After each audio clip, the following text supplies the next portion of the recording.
নমস্কার দর্শক বন্ধুরা, আমার ঘরোয়া সিম্পল রান্নার চ্যানেলে আপনাদের স্বাগত। আজ আমি কচুর শাক রান্না করব। সেটা কিভাবে রান্না করব আপনাদের সাথে শেয়ার করতে চলেছি। এই যে কচুর শাকটাকে সিদ্ধ করে জল ছাড়িয়ে নিয়েছি, জল ফেলে নিয়েছি। এবারে আমি রান্না বসাবো। আমার কড়াই গরম হয়ে গেছে, এবার তেল দিয়ে দেবো।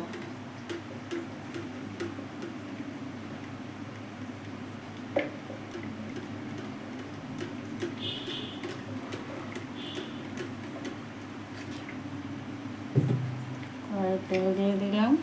এবারে দুটো শুকনো লঙ্কা দেবো ফোড়নে।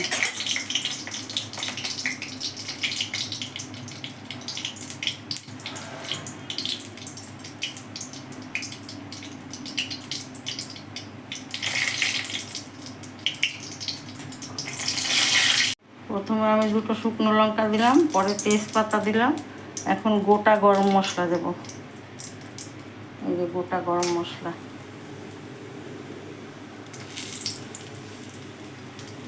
গোটা গরম মশলা দেব। এবারে আমি পেঁয়াজ দেব। এই যে পেঁয়াজ দেব।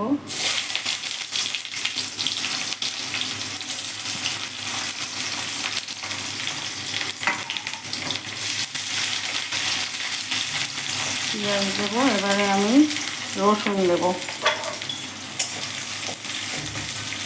আমি আগেই রসুনটাকে থেতো করে রেখেছি। এই যে রসুন দেবো এখন আমি।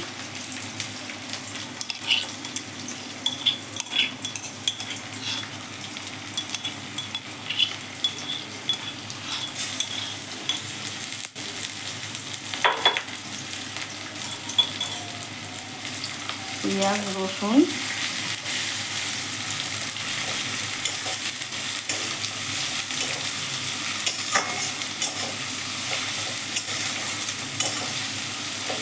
এবারে আদা দিয়ে দেবো। আদাটাকে আমি করে রেখেছি, আদা দিয়ে দেবো। তারপরে কাঁচা লঙ্কা, আমি এটা গুঁড়ো লঙ্কা দেবো না, কাঁচা লঙ্কাই করবো।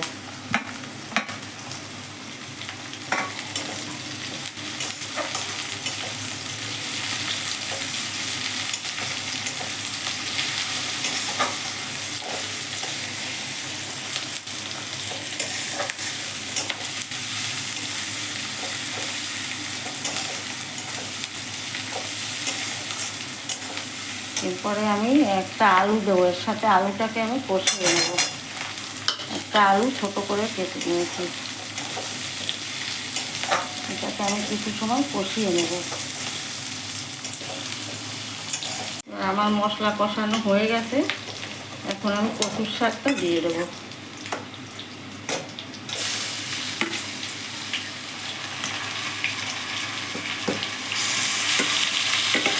কালো কচু, সেই জন্য কালো কালো দেখাচ্ছে।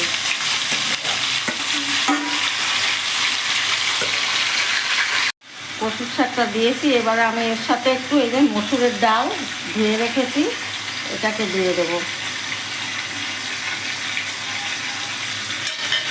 এবারে আমি হলুদ দেব,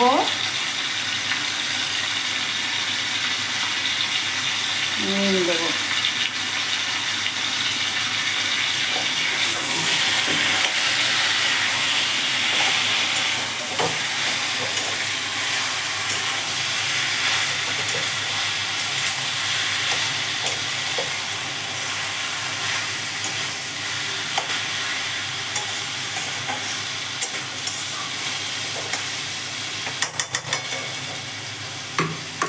এবার আমি এটাকে ঢাকা দিয়ে দেবো, লো ফ্লেমে করব।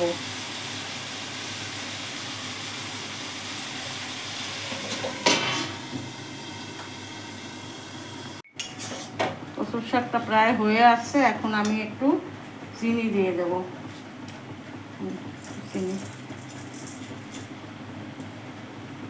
চিনি দিয়ে কিছুক্ষণ নাড়াচাড়া করবো, তারপর নামিয়ে দেবো।